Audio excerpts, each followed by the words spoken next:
La chiesa trae origine, abbiamo i primi documenti che lo testimoniano, nel 1308, una chiesetta, o meglio un luogo di culto presso un ospitale, un luogo per ricovero dei pellegrini e dei malati indigenti. Già nella metà del 300 ad occuparsi degli ammalati sarà un gruppo di pie donne che si costituiranno in una specie di convento, prima con regola agostiniana prima con regola benedettina e poi in regola agostiniana, e daranno l'avvio a quello che sarà poi il convento che abbiamo qui.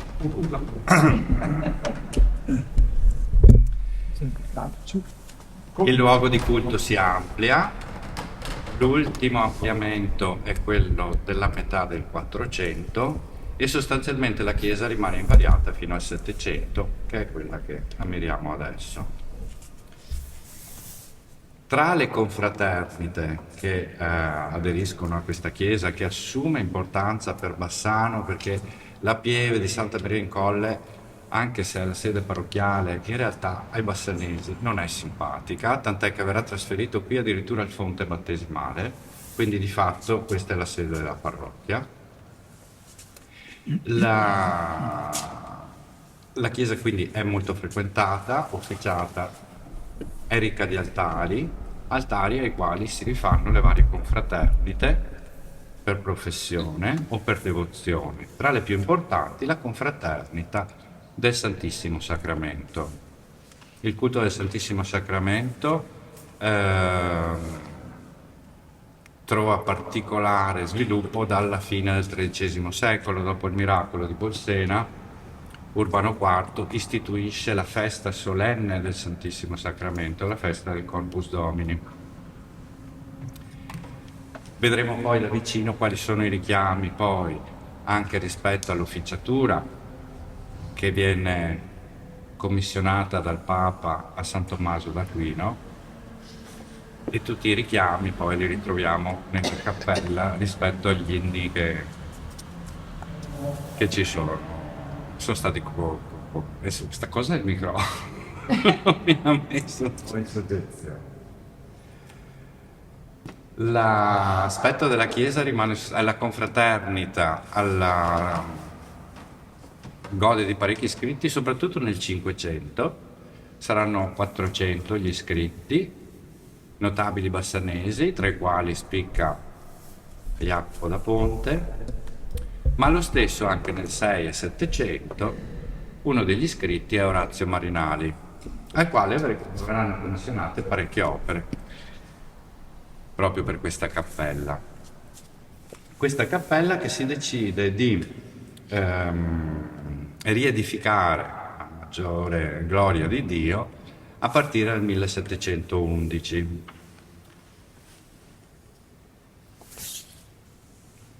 Per edificarla si chiama la crème della crème che c'è all'epoca qui in zona, quindi Orazio Marinali che farà i due sovrapporta e le statue dell'Arcangelo Michele e dell'Angelo Custode. Si chiamerà Giambattista Piazzetta per la pala d'altare e si chiameranno a stuccarla Abbondio Stazio e Carpoforo Mazzetti, che all'epoca, arrivando dal Ticino, erano stuccatori che lavoravano a Venezia, ma in quegli anni, o meglio, in quell'anno lavorano soprattutto a Carezzonico. Noi sappiamo che il ciclo di stucchi più importante in una villa veneta è quello che conserviamo a Carezzonico. Carpoforo Mazzetti sembra l'autore principale. In realtà queste sono attribuzioni, perché documenti che testimonino a loro il pagamento dei conti non ce ne sono, ma la mano è inequivocabilmente la sua, più che del maestro Abbondio Stazio. Qui proprio si vede come Carpoforo lavori da solo e prenda l'avvio di tutta la sua arte, che poi completerà insomma a Venezia, soprattutto Palazzo Barbarigo e altri importanti stucchi all'interno di palazzo. Cosa c'è da dire? Ancora, tante cose. Mi piacerebbe entrare, visto che il nastro perché è meglio vedere da vicino, secondo me. Però aspettiamo che arrivi Don Andrea, perché non Aspettiamo sai mai che non ci sgridi poi. Va bene, andiamo avanti con la storia.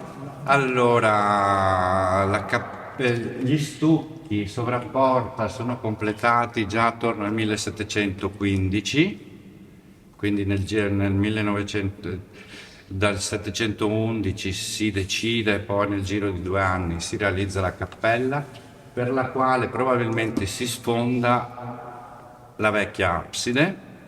Questo sì, abbiamo testimonianza perché si parla dell'abbattimento di 3 botteghe all'esterno per una lunghezza di ben 40 piedi, quindi si sporge anche sulla strada. Sappiamo che sicuramente questo muro è quello della vecchia chiesa e questo lo possiamo vedere da via Marinali, dove troviamo ancora uno spiovente con gli archetti pensili come quelli che ci sono a San Francesco. Me ne sono accorto la settimana scorsa, non me ne ero mai accorto. Comunque sappiamo che il muro è quello. San Francesco, da precisare come era orientata la chiesa. La chiesa è quella, la vediamo lì, Sì, quella sulla destra. concessione. Era una chiesa, possiamo immaginare, molto simile a San Francesco nell'aspetto esterno. Ovviamente è una chiesa orientata, l'ingresso principale è sulla parete occidentale, l'altare è rivolto a oriente. Dalle mappe anche si intuisce che ci fosse dove adesso c'è prima adesso, prima Cointro, dove c'è il notaio Crispini Manetti, l'ingresso fosse da quella parte. E questo è molto interessante poi nel Settecento, quando Miazzi rifarà tutto perché gira l'orientamento, però questo è l'altare maggiore, la chiesa è dedicata a San Giovanni Battista è ancora lì. E, essendo l'altare maggiore, però ospita anche appunto la confraternita del Santissimo Sacramento, che non lesina nelle spese. Gli stucchi sono ricchissimi.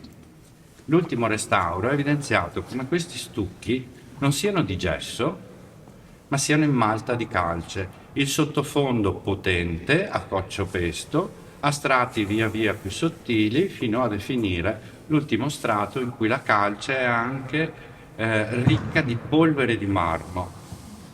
Una sorta di marmorino, anche se non è il marmorino da intonaco che viene steso poi per fare affiorare di più le scale, però è la capacità di Carpoforo,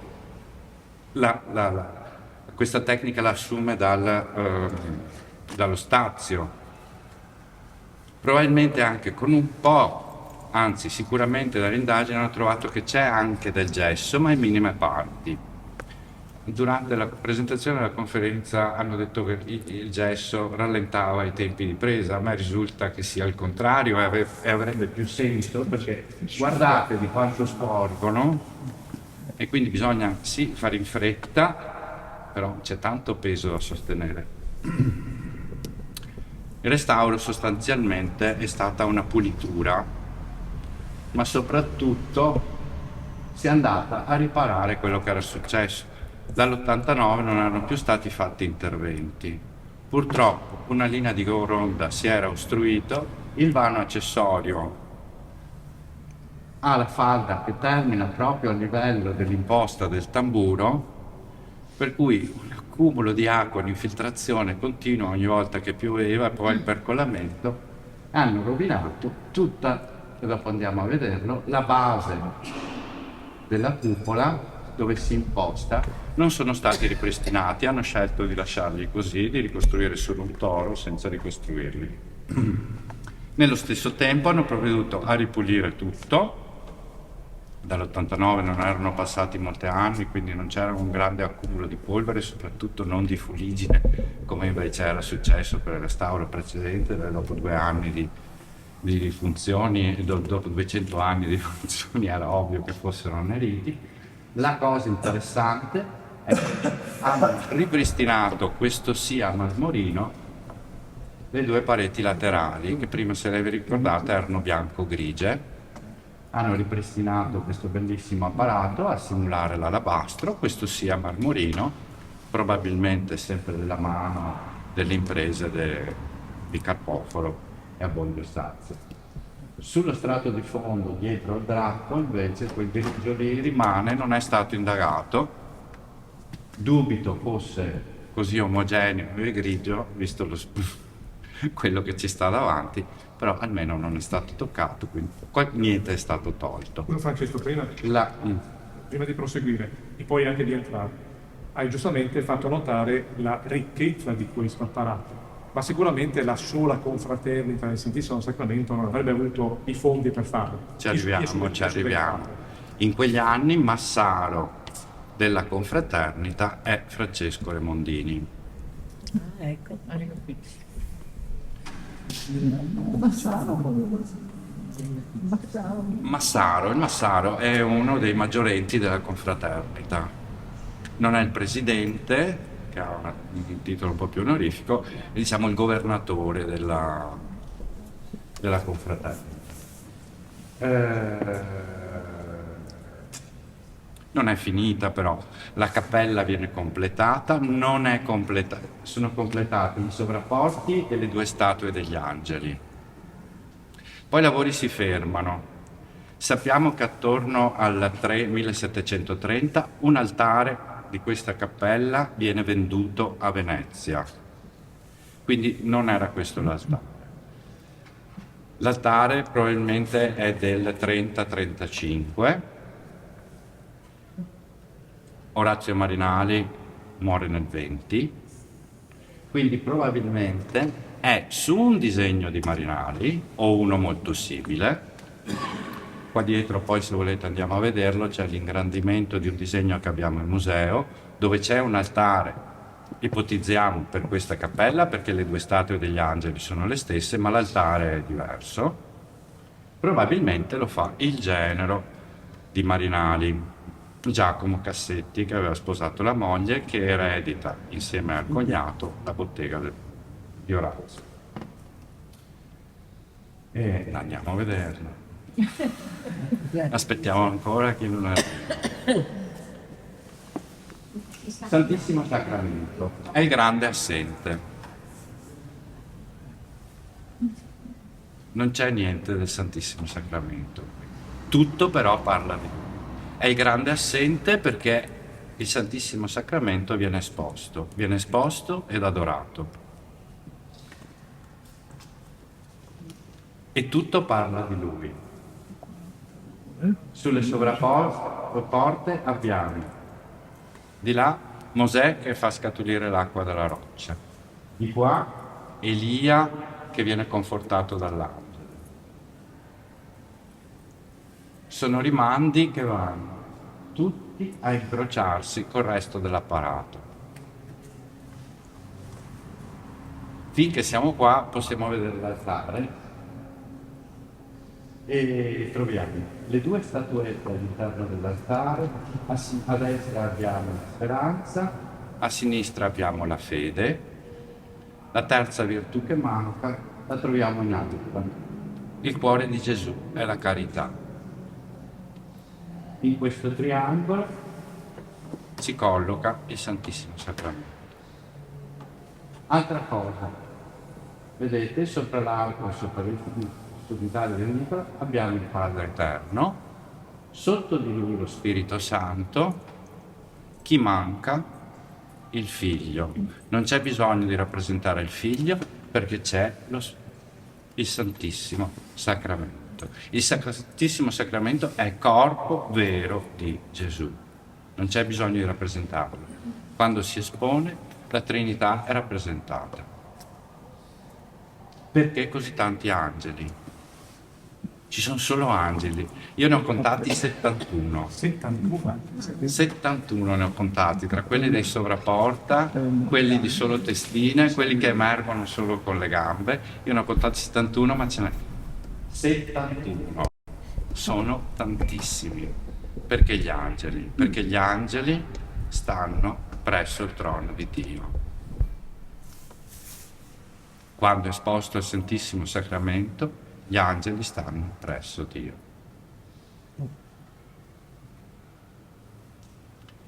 Panis Angelicus, del Sacri Solemnis di San Tommaso d'Aquino. La festa più importante è il Corpus Domini, l'inno più importante è il Pangelingua, composto sempre da San Tommaso d'Aquino. Gli intrecci sono infiniti. Andiamo dentro. No, vabbè, A sto punto. se Andrea arriva e vede che abbiamo sciolto, ecco, no, facciamo magari qualche ulteriore osservazione. Aggiungerei semplicemente che la parola stessa angelos in greco vuol dire messaggero. Il Vangelo è la buona novella, il buon racconto, quindi gli angeli sono i primi veicoli della buona novella del Vangelo, a partire dall'Annunciazione, ovviamente per il Nuovo Testamento, ma quanti altri episodi anche nell'Antico Testamento vedono la presenza di un angelo. Certo, non avrei mai pensato che fossero così tanti, adesso alcuni hai contati con molta pazienza, ma Non ci si mette tanto, basta mettere. non è una cattedrale, è una cappella con 70 Dovrebbe essere Cappella degli Angeli, infatti. Esattamente. Sì, ma gli angeli stanno presso Dio, cioè poco da fare. Una domanda, scusa. Il disegno del drago, dell'altare, di questi in sovrapporta è fatto dal Marinari o Allora, il Marinari ha fatto una cosa un po' più seria? Il Marinali disegna un altare, lo sappiamo, il Marinali fa le due statue di San Michele e dell'Angelo Custode, disegna un altare, a quello si ispirano, probabilmente c'erano altri disegni che non abbiamo più trovato, ai quali poi il genere si rifà. È interessante però come in tutta la cappella non ci sia nessun riferimento all'ultima cena, all'istituzione dell'Eucaristia. Sono tutte scene bibliche, perché se osserviamo i sottarchi, di lì a sinistra abbiamo la cena pasquale, ovvero la Pasqua ebraica, di qua abbiamo la raccolta della manna, il sacrificio dell'agnello, che ritorna poi con l'agnello del Battista, di qua la raccolta della manna, il pane che nutre e porta alla salvezza. Per 40 anni nel deserto si sono nutriti di manna. Non è mica facile questa interpretazione qui. No, è molto, molto complesso. Sì, sì, però voglio dire. Sì, ma non sono i riferimenti evangelici. Il Vangelo però è rappresentato dai 4 evangelisti nei pennacchi sotto il tamburo. Ah, una cosa interessante. In affresco sono solo il Padre Eterno e i tondi sui pennacchi. I 2 arconi laterali invece è una pittura a secco, per quello è molto anche degradata. Questo l'hanno scoperto nell'ultimo restauro. Il drappo d'oro, perché solo Dio si adora. Ma che cos'è? Un stucco? È tutto in stucco di malta di Carcere, tutto in stucco e poi dorato. Tutto quello che vedete è stucco, tranne le statue in marmo fino, mentre i 2 sovrapporta sono in pietra e quella è pietra tenera di Vicenza. Le 2 statue, San Michele, sono tra le ultime di Marinali. Sono del Marinali, ma muore appunto nel 20, quindi qua è 75enne quando le scolpisce. Se andiamo vicino vedremo quanto prezioso è la scultura, come si muove, ma soprattutto il trattamento della superficie. Nell'armatura è damascata, le carni sono levigatissime, lucide, sono quasi seta. Andiamo dentro. E poi, Francesco, Gli episodi. sai che Perché c'è San Michele il sa- documento perché hanno messo qui allo santo. Cosa c'entrano San Michele e l'Angelo Custode? L'Angelo Custode possiamo intuirlo nella devozione quotidiana e comunque lui che ci conduce la mattina. San Michele perché? Nella chiesa precedente un fulmine proveniente dal campanile attraversò la chiesa, probabilmente in questa colonna, demolì degli intonaci dai quali spuntò un San Michele Arcangelo. per devozione e continuità l'hanno riproposto. Cosa vuol dire spuntato? Interessante anche sapere come per riedificare la cappella, perché tu immaginatevi che questo era l'altare maggiore, per costruirlo non si usa la chiesa, e forse è in quel periodo che si comincia ad officiare a metà della nave, per cui poi sarà anche più facile, quando si girerà l'asse della chiesa, creare una cappella importante e creare quello come altare maggiore. E stavo dicendo, patrono dei notai è San Giovanni Battista. Nel momento in cui questa è sì la cappella dove si riunisce la confraternita del Santissimo Sacramento, ma è l'altare di San Giovanni Battista, quindi si collocheranno le statue di San Giovanni Battista e dell'alta patrona, che era la patrona dei bombieri, Santa Barbara, fuori per continuare le devozioni.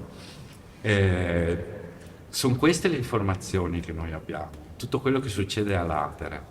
Probabilmente troveremo nei pagamenti dei conti, adesso che abbiamo tutto il museo, è stato depositato gran parte del registro, non del registro, ma dei documenti delle spese dei remondini, troveremo anche probabilmente, se qualcuno li studia in quegli anni, il pagamento degli artisti, quindi avremo la prova certa e provata.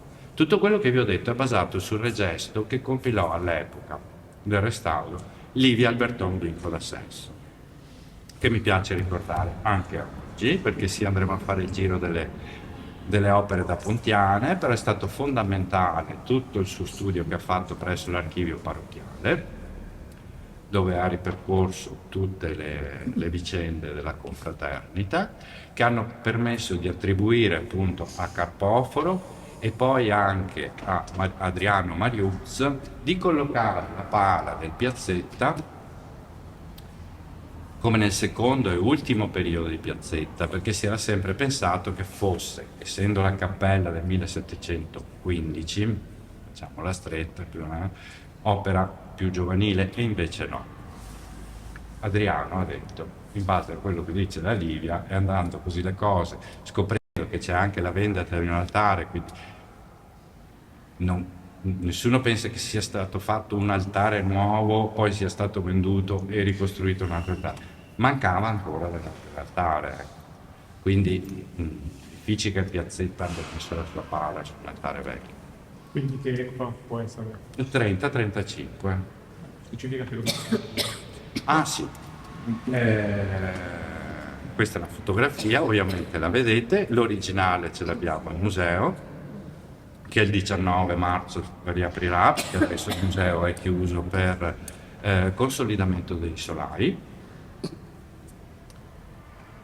È una pala che a me piace tantissimo, questa, perché non è di grandi dimensioni. Ma allora, come tutta la cappella non ha finestre, la luce le prende solo dalle finestre del tamburo. Perché? Luce che viene dall'alto, sempre sta cosa della redenzione e dell'adorazione del Santissimo Sacramento. Lo stesso la pala è illuminata dall'alto. Quindi ha una spalla in luce, l'altra in ombra. La luce che tange tutto, e poi una cosa che è bellissima, poi quando ci avviciniamo, un dettaglio. L'alluce del piede sinistro è illuminato per pochissimo, solo la punta del piede. Proprio questo studio incredibile della luce è a sinistra, dopo quando ci avviciniamo il piede sinistro. È venuto qui l'autore Piazzetta oppure la Mariuz dice di sì. Perché lo studio della luce Mariuz dice di sì, proprio per questo studio che faceva della luce. Diceva. Allora, c'è un coordinamento fra gli artisti che intervengono, c'è un piano comune, oppure ognuno lavora per conto proprio. Tra i Marinali e Carpoforo Mazzetti assolutamente sì, No. perché i sovrapporta sono di pietra, ma tutto quello che ci sta attorno è stucco, Sì. quindi assolutamente. C'è anche per il frescante, che non sappiamo chi sia, Non è balestra? Si è ipotizzato balestra, però sempre negli studi dell'89 non è balestra. Non è balestra perché le forme non sono le sue, gli anni anche sembrano poco fattibili. Non si sa che altro sia e non sarebbe stato un frescante così da dipingere a secco. Appunto, Balestra. stavo chiedendo se si pensa che sia sempre lo stesso autore, comunque sia per gli affreschi. Tutto è coevo anche per delle questioni banalmente di ponteggi. Cioè non è che monti su un ponteggio per fare gli stucchi, lo porti giù, lo riporti sul frescante a fare il Padre Eterno, anche quello, perché da là non lo vedevi, ma in cima c'è il Padre Eterno. Ascoltami, è un architetto, no? Assolutamente non sappiamo chi l'ha Può architettata. essere, può essere Potrebbe essere, ma Marinali? Sì, lo sappiamo? No. anche un No, Miazzi viene dopo. Miazzi fa tutto questo. classico, Miazzi fa tutto questo. l'architettura lui. Dopo. Tutto questo viene dopo. Infatti, a quel punto c'è un altare maggiore di così tanta bellezza e ricchezza che stride completamente con la vecchia chiesa medievale. Cioè, a quel punto è necessario rifarla, anche perché è una chiesa sostanzialmente della metà del 400. Bisogna rifarla. Dire qualcosa sul rapporto con Caravaggio, non so, per Piazzetta, perché Piazzetta ammirava Caravaggio. sì, no, Caravaggio fa meno 3 3 Battisti. giovani, no? Mostro Cioè quello che è subito. strano, siamo abituati a vedere Questo è il nostro. vedere San Giovanni come vecchio, Lo copia da con la Caravaggio. barba, Questo è uno selvaggio, dei San Giovanni di Caravaggio, è questo. e La stessa posa, l'agnello, la croce. Indubbiamente si ispira a Caravaggio. e lui si ispira Ma nei giochi di E chiaroscuro anche nei San giochi di luci, ma anche nella composizione. Cioè, Cioè, il San Giovanni che si gira verso l'agnello.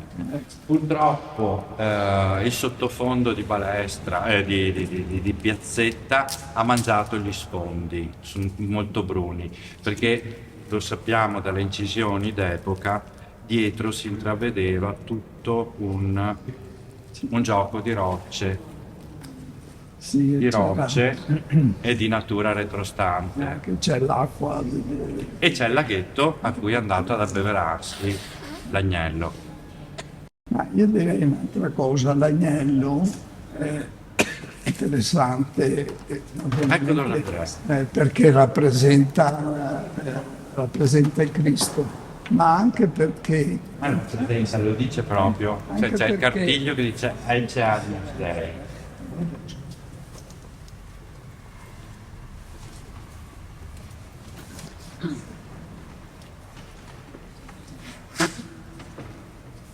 Scusate, è arrivato Don Andrea Spero che non crolla più niente.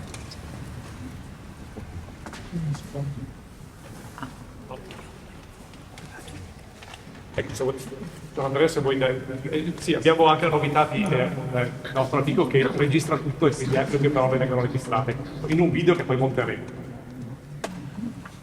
Non sapevo neanche di dover dire delle parole. È casa tua quindi. Cosa possiamo dire? Che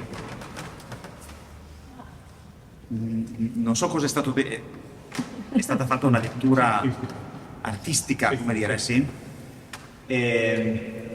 Ma l'unica cosa che mi sento di aggiungere è che c'è una simbologia eucaristica, no? Che è molto interessante e che io personalmente l'ho interpretata così in connessione con questa chiesa che nasce come un ospedale a partire dal 1308. Ospedale più piccola cappellina proprio, da cui forse poi si svilupperà questo gioiello.